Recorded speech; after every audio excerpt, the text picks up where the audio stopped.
بات تو یہ ہے کہ میرے نبی نے بیٹی کو عزت دی ہے. بیٹیوں کو سمجھنا چاہیے کہ بیٹی کو عزت ہی میرے رسول نے عطا فرمائی ہے. حبیب پاک صلی اللہ علیہ وسلم نے فرمایا گرچہ مشکل ہے لیکن جس نے 4 بیٹیاں یا 4 بہنیں پال لی اس کے ذمے آ گیا بہنوں کا پالنا. باپ کسی وجہ سے کمزور ہو گیا یا کسی وجہ سے والد کا انتقال ہو گیا اور عرش کے مالک نے بیٹیوں کی ذمہ داری بھائی کو دے دی.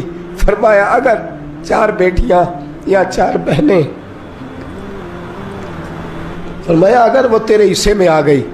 ویسے تو لوگ پراپرٹی بانٹتے ہیں نا باپ کی, ویسے تو لوگ باپ کی جائیداد اور اس کا روپیہ اور اس کا بینک بیلنس بانٹتے ہیں. اگر بٹتے تیرے حصے میں باپ کی بیٹیاں آ گئی تو آمینہ کے معصوم بیٹے اور حضرت فاطمہ کے بابا فرماتے ہیں کہ تو ان کی اچھی تربیت دینا, انہیں ڈانٹنا نہ, انہیں تکلیف نہ دینا, اچھی تربیت کر کے تو ان کی شادی کر کے میرے پاس آنا.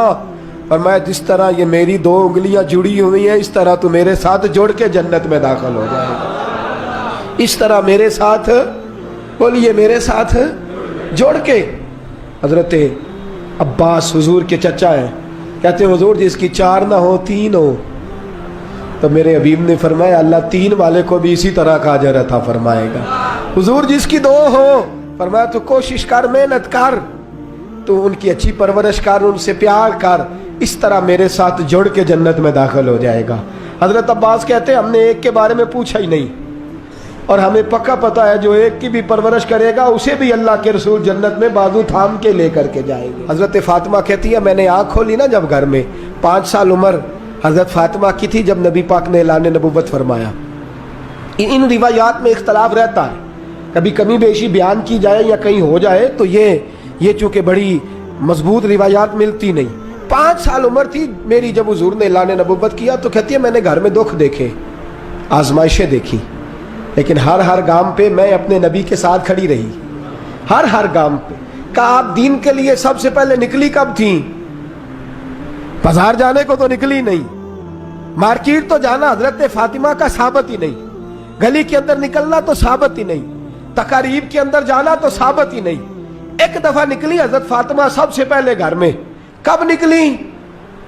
حضرت ختیجہ کا انتقال ہو گیا ہے, سیدنا صدیق اکبر ملک شام گئے ہوئے.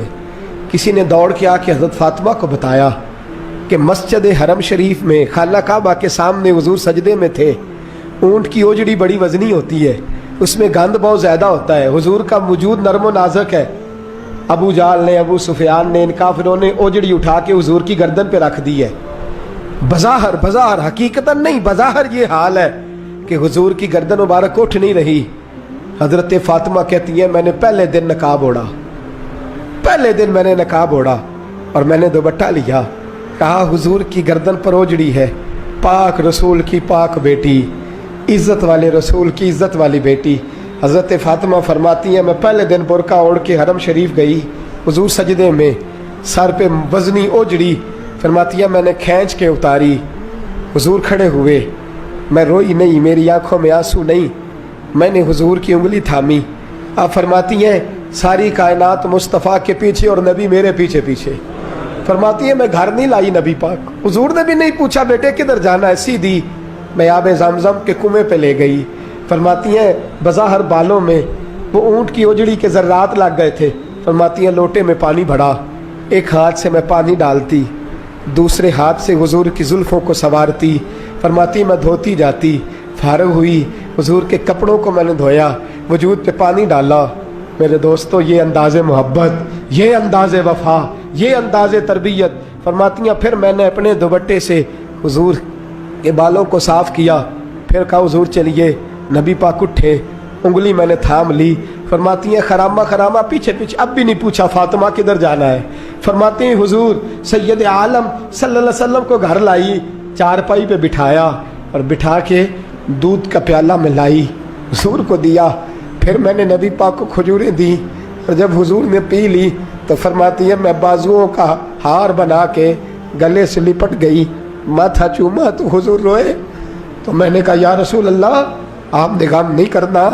میری اماں سیدہ ختیجہ فرمایا کرتی تھی فاطمہ تیرے باپ کو اللہ بڑی عزتیں عطا فرمائے گا.